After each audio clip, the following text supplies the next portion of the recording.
Hi, dear friends. Your friend Mufasil here.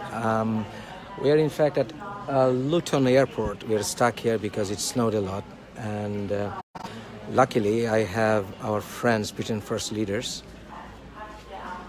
Hi everyone. Good morning. Hello. Good morning. Right. As you know that I'm an activist for Britain, and our friends here are Britain First. We may have some political differences, but still we have on one voice about the sufferings of ex-Muslims.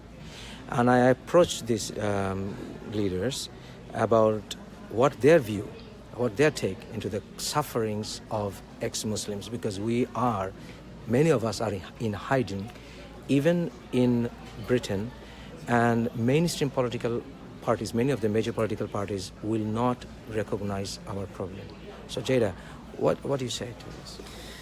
Well, as we discussed just briefly, we have been approached by a number of ex-Muslims who are literally living in hiding in our country, in our country where we're supposed to be free to exercise our religion or none, and yet they're being persecuted, they're being threatened, they're in danger, their lives are in danger. So we are rolling out at the moment. We've got measures in place to try and reach out to these people and offer support to them, because quite frankly, as soon as you're classed as an ex-Muslim, that special status, that special privilege that you're granted as a practicing Muslim is immediately removed, regardless of race.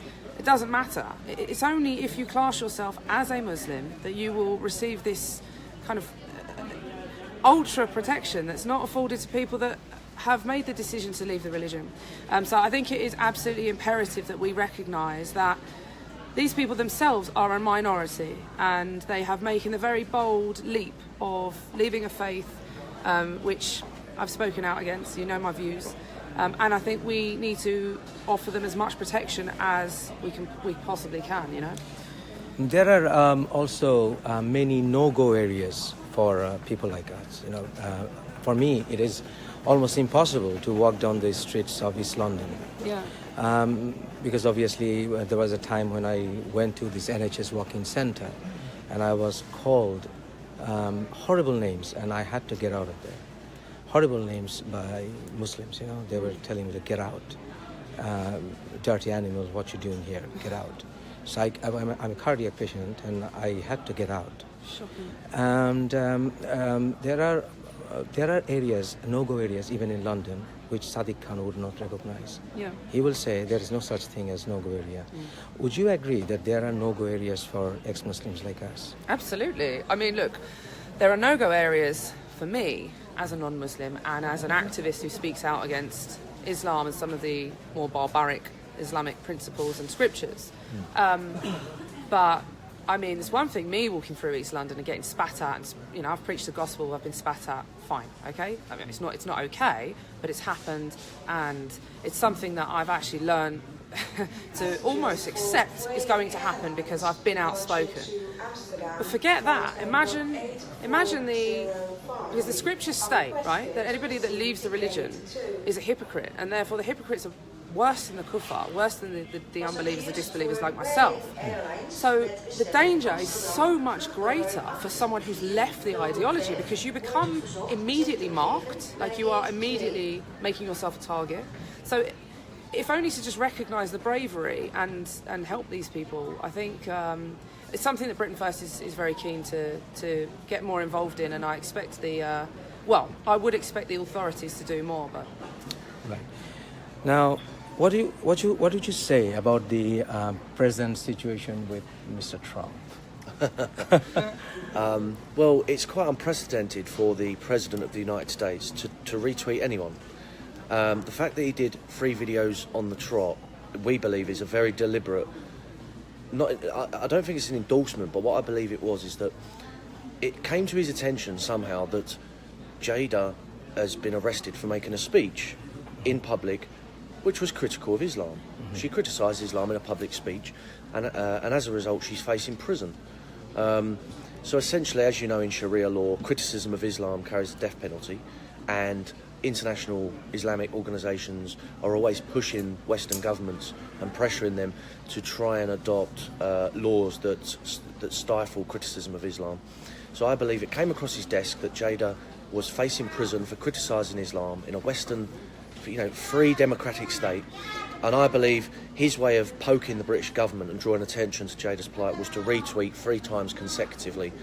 And it caused an absolute international media storm, as you know. Right. Now, freedom of speech and freedom of religion should include the right to criticize the religion. Absolutely. And I don't think, from my personal legal experience, I do not think the laws of this country, even discrimination laws or whatever, are not equipped enough to sort of safeguard, especially ex-Muslims' right to criticize Islam.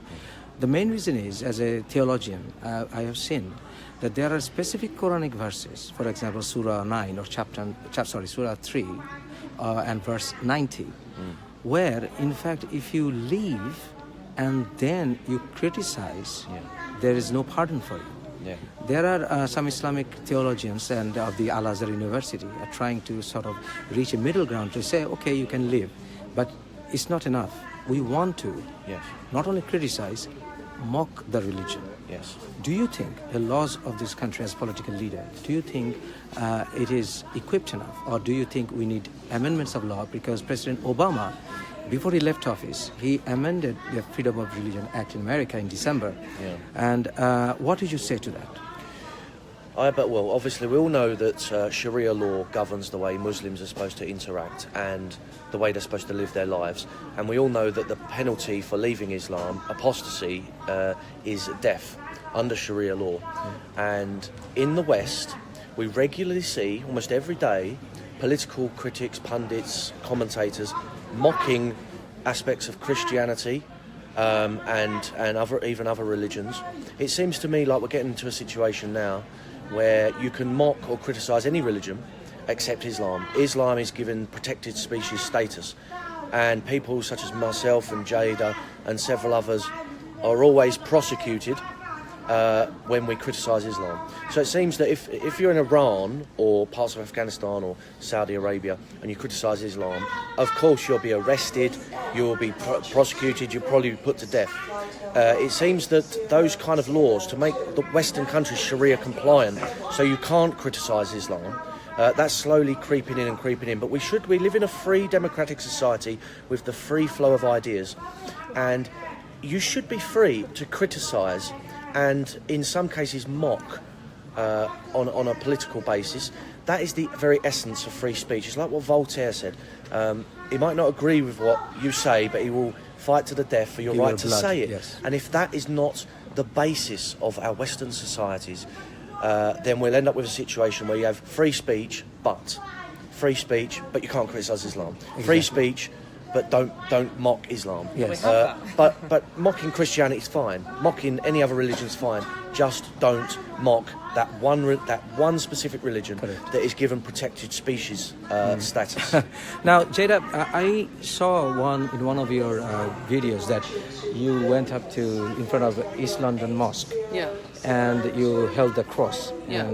But are you aware that the Imam of East London Mosque called to use hands, and we have video footage to prove, he called for use of hand against apostates from Islam.